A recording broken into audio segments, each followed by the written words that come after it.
Bismillahirrahmanirrahim. Teman-teman sekalian yang dimuliakan oleh Allah, kita kembali bertemu pada konten baca buku. Kali ini buku yang akan saya baca adalah sebuah buku yang ditulis oleh Al-Ustadz Abdul Hakim bin Amir Abdad dengan judul Al-Masail dalam kurung masalah-masalah agama, jilid kelima, diterbitkan oleh penerbit Darus Sunnah.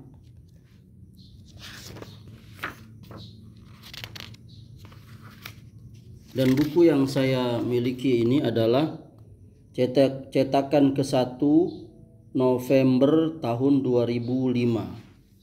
Saya akan membacakan buku ini yakni pada halaman 88 pada masalah 110, kapankah waktu puasa Arafah? An Abi Qatadah al-Ansari radhiyallahu anhu anna Rasulullah sallallahu alaihi wasallam su'ila an saumi yaumi Arafah faqala yukaffaru sanatal madiyati wal baqiyati, rawahu Muslim. Dari Abu Qatadah al-Ansari, ia berkata, sesungguhnya Rasulullah SAW pernah ditanya tentang keutamaan puasa pada hari Arafah. Maka beliau menjawab, menghapuskan kesalahan tahun yang lalu dan yang sesudahnya.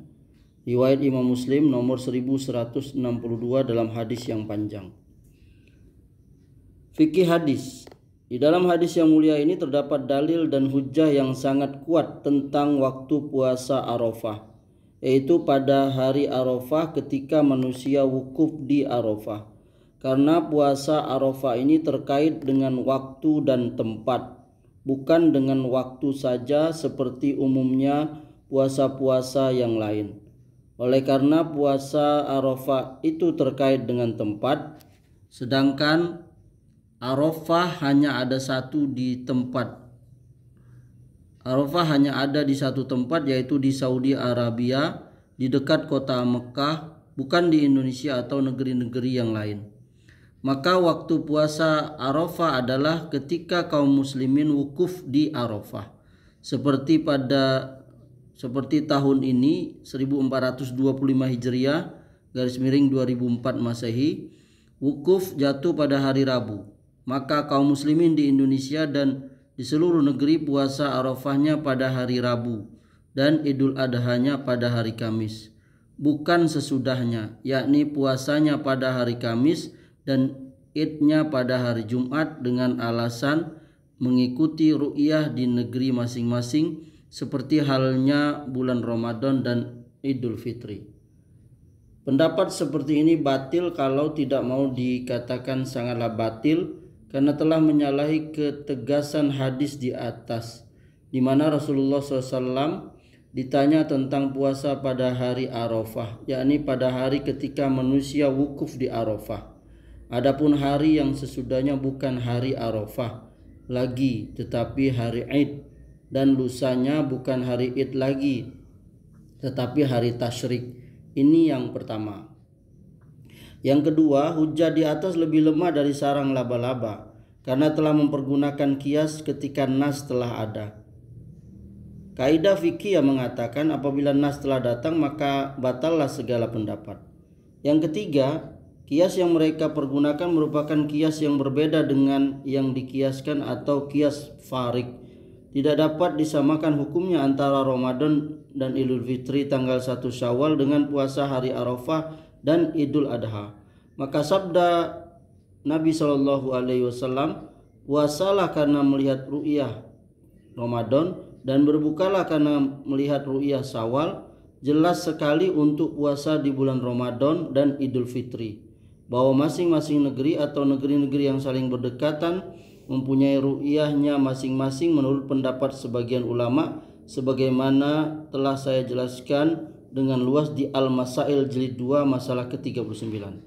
Yang keempat, sebagian dari mereka mengatakan kami melaksanakannya dalam rangka mentaati dan mengikuti ulil amri. Ini adalah perkataan yang sangat batil yang telah menjadikan ulil amri sebagai Tuhan-Tuhan selain dari Allah, yang telah menetapkan kepada mereka sebuah syariat walaupun menyalahi syariat Rabbul Alamin. Oleh karena itu tidak ada seorang pun ulama yang mengatakan secara mutlak ketaatan kepada ulil amri seperti perkataan yang sangat batil di atas. Akan tetapi mereka selalu mengaitkan dengan ketaatan kepada Allah dan Rasul-Nya. Apabila perkataan atau ketetapan ulil amri menyalahi ketetapan Alkitab dan Sunnah, maka tidak boleh didengar dan tidak boleh ditaati. Karena tidak ada ketaatan kepada makhluk dalam rangka maksiat kepada Rabbul Alamin, sebagaimana yang telah dijelaskan dalam hadis-hadis yang sahih dalam masalah ini. Selain perkataan dan perbuatan mereka di atas menyerupai manhaj Khawarij secara khusus dan manhaj ahli bid'ah secara umum, yaitu berdalil dengan dalil yang umum atau mutlak dengan meninggalkan dalil yang khusus. Padahal ayat yang memerintahkan untuk taat kepada ulil amri juga tidak bersifat umum atau mutlak. Maka ikutilah penjelasan tafsirnya di bawah ini.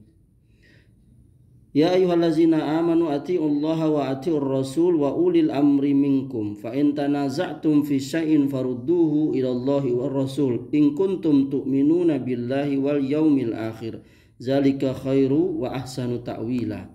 Hai orang beriman, taatilah Allah dan taatilah Rasulnya dan ulil amri di antara kamu. Kemudian jika kamu berlainan pendapat tentang sesuatu, maka kembalikanlah ia kepada Allah, Al-Quran dan Rasul sunnahnya.